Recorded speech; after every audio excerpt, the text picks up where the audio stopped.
ચલો મને એવું કહો કયા કલરની ઇંક છે? રેડ ને? રોંગ, રેડ નથી.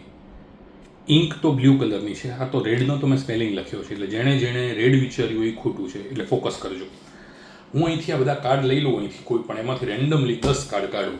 1 2 3 4 5 6 7 8 9 10 10 જ નીકળે. તો આપણે જેટલા નંબર કાઢવા હોય એટલા નીકળે. પ્રેક્ટિસની જરૂર છે, બાકી આવી જાય. સામેવાળાને એમ કહું કે આ હું કાર્ડ જોતો નથી, અહીંથી તમને જે ગમે ને એ કાર્ડ તમે સિલેક્ટ મનમાં વિચારી લો.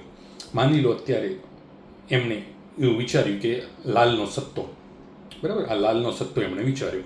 હવે એમને એવું કહેવાનું, આપણે હજુ જોતા નથી, એમને એવું જ કહેવાનું કે એ લાલનો સત્તો કયા નંબરના કાર્ડ ઉપર છે, કઈ પોઝિશન પર છે એ જોઈ લો. એટલે કે 1 2 3 4 5 પાંચમા નંબરે છે કાર્ડ. આપણે એને કહેવાનું ઊંધા કરી નાખો. પછી એમને કહેવાનું હજુ આપણે જોતા નથી, એમને એવું કહેવાનું કે જે પોઝિશન ઉપર કાર્ડ તમારું વિચારેલું હતું એટલા કાર્ડ તમે નીચે મૂકો. મતલબ 5મી પોઝિશન ઉપર હતું તો 1 2 3 4 5 એને નીચે મૂકી દીધા. હવે આપણને હાથમાં એ આપશે. આટલા સુધી ઇઝી છે, બરાબર છે. સામેવાળા ઓડિયન્સ પાસે જ આપણે કરાવ્યું છે. હવે આપણે એમનું કયું કાર્ડ છે આપણને ખબર પાડવી હોય તો શું કરાય ખબર છે? આપણે શું કરવાનું? 5 કાર્ડ લઈને આની નીચે મૂકી દેવાના. 1 2 3 4 5. હવે શું કરવાનું? એક કાર્ડ નીચે મૂકવાનું, એક ટેબલ ઉપર, એક નીચે, એક ટેબલ ઉપર. આવું ક્યાં સુધી કરતા રહેવાનું? જ્યાં સુધી તમારા હાથમાં લાસ્ટ એક જ કાર્ડ ના વધે ત્યાં સુધી. રાઈટ? ખબર પડી ગઈ? તો લાઈક શેર ફોલો તમે જરૂર કરજો. હવે તમારું છેલ્લું કાર્ડ તમારા હાથમાં વધે છે.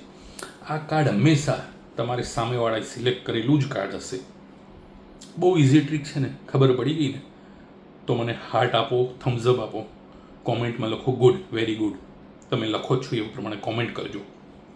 અને જો કંઈ પણ ડાઉટ હોય તો કોમેન્ટમાં તમે લખી શકો છો કે શીખવાડો કે એવું કંઈ, તો હું તમને શીખવાડું પણ છું. રાઈટ?